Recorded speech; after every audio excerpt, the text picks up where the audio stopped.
আমাদের প্রধান উপদেষ্টা নোবেল বিজয়ী ডক্টর মোহাম্মদ ইউনূস যখন শপথ গ্রহণ করেছেন তার ৩-৪ দিনের মাথায় হঠাৎ স্যার উঠে গেলেন কথা বলতে বলতে। তো স্যার এসে বললেন যে ওনাকে মালয়েশিয়ার প্রধানমন্ত্রী ফোন করেছেন, প্রেসিডেন্ট ফোন করেছেন, আনোয়ার ইব্রাহিম, প্রধানমন্ত্রী আনোয়ার ইব্রাহিম ফোন করেছেন আর কি। তো আমি বললাম স্যার আপনার সাথে কীরকম সম্পর্ক? বললো আমার সাথে খুবই ভালো সম্পর্ক, আমার খুব পুরনো বন্ধু। আমি সাথে সাথে বললাম স্যার তাহলে আমরা কি মালয়েশিয়া কর্মী পাঠানোর ব্যাপারে আপনার কোনো সাহায্য পাবো নাকি? বলে যা লাগে আমাকে করতে বলো, আমি করবো এটা। সো আমরা তো অনির্দিষ্ট কথা বলে লাভ নাই, আমরা মার্কেটটা ইনভেস্টিগেট করছি মালয়েশিয়ার ব্যাপারে। আমরা অবশ্যই স্যারের সহযোগিতা পাবো। আপনারা জানেন ওনার ব্যক্তিগত হস্তক্ষেপের মাধ্যমে আমাদের আরও ইউএই থেকে ৫৭ জন আমাদের শ্রমিক ফেরত আসছেন যারা কারাবন্দী ছিলেন। এটা খুব বড় একটা ঘটনা, আপনারা সবাই বুঝেন ওখানে মানে কত কঠিন ক্রিমিনাল জাস্টিস সিস্টেম, সেখানে স্যারের ইন্টারভেনশন এটা হয়েছে, যেখানে ইউএইর আমিরের সাথে ওনার কোনো ব্যক্তিগত ঘনিষ্ঠতা ছিল না।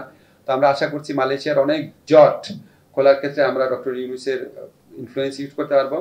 এছাড়া আমি যখন এই মন্ত্রণালয়ের দায়িত্ব নিলাম উনি আমাকে বলেছেন অন্য যে কোনো দেশে যাদের সাথে কথা বলে উনি কাজ হয় বলে মনে হয় ওনার, সেখানে উনি ফোন করবেন, করে দিবেন।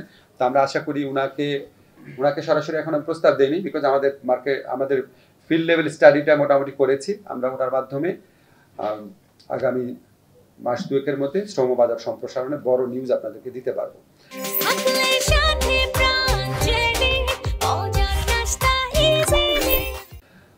এটা হচ্ছে আরেকটা জিনিস ছিল, সেটা হচ্ছে লাস্ট, এটা আপনাদের খুব আনন্দের সাথে জানাতে চাই।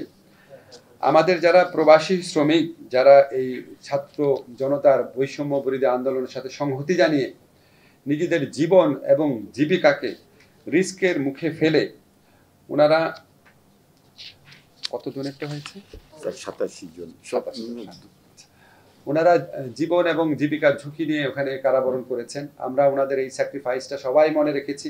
আমি দেখেছি ওনারা যখন দেশে ফিরে আসার সিদ্ধান্ত হয়েছে, আপনারা সবাই পত্রিকা যারা আছেন সাধারণ মানুষ সবাই কি পরিমাণ উচ্ছ্বসিত হয়েছেন। আজকে আপনাদেরকে আরেকটা গুড নিউজ দিতে চাই, আমরা প্রবাসী কল্যাণ মন্ত্রণালয়ের পক্ষ থেকে ওনাদের পুনর্বাসনের ব্যবস্থা করব। আমাদের অলরেডি 87 জনের সাথে যারা ফিরে এসছেন, আপনারা জানেন 57 জন না, আরো অনেকেই বন্দী ছিলেন, অনেকেই ফিরে আসছেন। 87 জনকে আমরা এনলিস্ট করতে পেরেছি। আমরা ওনাদেরকে কর্মসংস্থানের ব্যবস্থা করব বাংলাদেশে। ওনাদের প্রতি এটা আমাদের দায় মনে করি। বাংলাদেশে আমরা প্রবাসী কল্যাণ ব্যাংকের প্রবাসী কল্যাণ যে স্কিম আছে বিভিন্ন আমাদের ওই মন্ত্রণালয়ের মাধ্যমে, আমাদের ব্যাংক আছে আমাদের একটা বোর্ড আছে, কল্যাণ বোর্ড আছে, আমাদের বিএমইটি আছে, যেখানে আমাদের মোট কথা আমাদের মন্ত্রণালয়ের মাধ্যমে তাদেরকে কর্মসংস্থান মানে চাকরি হোক ব্যবসার উদ্যোগ হোক সেটার ব্যবস্থা করব। দরকার হলে আমরা এখানে যারা প্রাইভেট সেক্টর আছেন যারা খুব মানব কল্যাণে কাজ করেন তাদের সাথে যোগাযোগ করব। এমনও আমরা চিন্তা করেছি যে ওনাদেরকে আমরা একটা সিড মানি দিয়ে আমাদের প্রবাসী কল্যাণ ব্যাংক থেকে যদি করার স্কোপ থাকে, আমরা ওনাদের উদ্যোক্তা হওয়ার যদি ওনাদের ইচ্ছা থাকে সেখানেও আমরা ওনাদেরকে সহযোগিতা করব। যদি প্রয়োজন হয় আমরা এখানে যে আপনারা জানেন গ্রামীণের আওতায় গ্রামীণ ব্যাংকের যে ফরম্যাট রয়েছে তাদের বিভিন্ন উদ্যোক্তা কর্মসূচি রয়েছে, দরকার হলে তাদের সাথে পার্টনারশিপে কাজ করব। মূল কথা হচ্ছে আমরা ওনাদেরকে বিকল্প কর্মসংস্থানের ব্যবস্থা করব। বয়েসেলের মাধ্যমে সম্ভব হলে বিদেশে পাঠানোর চেষ্টা করব, অন্য কোনো দেশে। একটা দেশে তারা যেতে পারে না, হয়তো অন্য দেশে পারবে। সম্ভব না হলে আমরা আমাদের প্রবাসী কল্যাণ মন্ত্রণালয়ের উদ্যোগে নেতৃত্ব দিয়ে অবশ্যই তাদের কর্মসংস্থানে আমরা সর্বাত্মক চেষ্টা করব।